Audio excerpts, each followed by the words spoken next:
Et si l'humanité avait vécu une véritable amnésie technologique?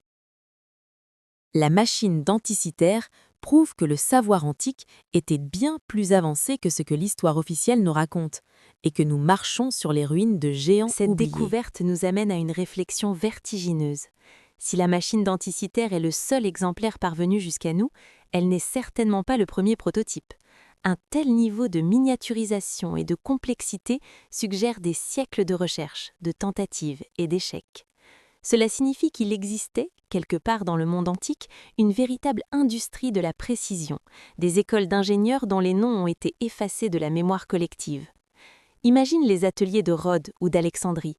On y trouvait peut-être des automates capables de servir du vin, des théâtres mécaniques dont les décors changeaient par un jeu de poulies invisibles, ou des portes de temples qui s'ouvraient seules grâce à la pression de la vapeur.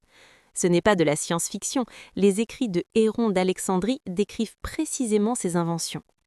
Mais pendant longtemps, nous avons cru qu'il s'agissait de simples curiosités, de gadgets sans portée réelle.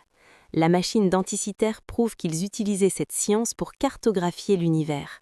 Et c'est là que le mystère s'épaissit. Pourquoi cette technologie n'a-t-elle pas conduit à une révolution industrielle? Pourquoi n'ont-ils pas construit de moteurs ou de machines à tisser? La réponse est peut-être plus humaine que technique. Dans une société où la main-d'œuvre servile était abondante, l'invention de machines pour remplacer l'homme n'était pas une priorité économique. La technologie était au service du sacré, de la connaissance des cieux et du prestige des puissants. C'était une technologie de l'esprit, pas du rendement. Voici ce que l'histoire officielle ne mentionne que très rarement. Cette perte de savoir a créé un vide béant. Lorsque les Arabes ont traduit les textes grecs au IXe siècle, ils ont été stupéfaits par ces descriptions. Ils ont tenté de reconstruire des astrolabes, mais il leur a fallu des siècles pour approcher la complexité de ce que les Grecs maîtrisaient déjà avant l'ère chrétienne. Nous avons vécu une véritable amnésie technologique. Tu te demandes peut-être, et si d'autres machines existaient encore? C'est là que le travail des archéologues modernes devient palpitant. Grâce aux nouveaux scanners sous-marins et à l'intelligence artificielle, nous commençons à explorer des zones de naufrage autrefois inaccessibles. Chaque année, des centaines de navires antiques sont localisés. Combien d'entre eux transportaient des ordinateurs de bronze? Combien de fragments gisent encore méconnaissables sous une croûte de calcaire, attendant qu'un œil exercé les sorte de l'oubli? Cette machine nous force à l'humilité. Elle nous montre que nous ne sommes pas forcément plus intelligents que nos ancêtres. Nous avons simplement accumulé plus d'outils. Si nos systèmes électriques s'effondraient demain, serions-nous capables de construire de nos propres mains un mécanisme capable de prédire le mouvement des planètes avec une telle précision?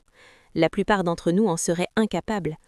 La machine d'Anticythère est le témoin silencieux d'un âge d'or brisé.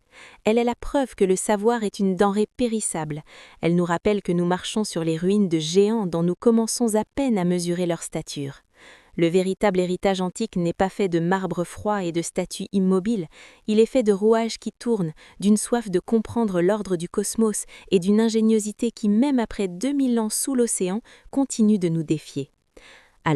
Alors que nous explorons les confins de l'espace avec nos télescopes numériques, n'oublions jamais que des hommes vêtus de simples tuniques de lin regardaient les mêmes étoiles et les faisaient danser dans des boîtes de bronze avec une précision qui nous laisse encore aujourd'hui le souffle coupé.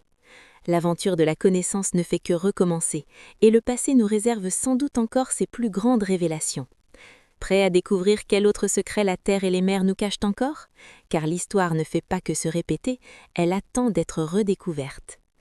Souhaitez-vous que je développe un segment spécifique sur les inventeurs possibles, comme Archimède ou Posidonios, ou que je passe à la rédaction des descriptions SEO pour cette vidéo?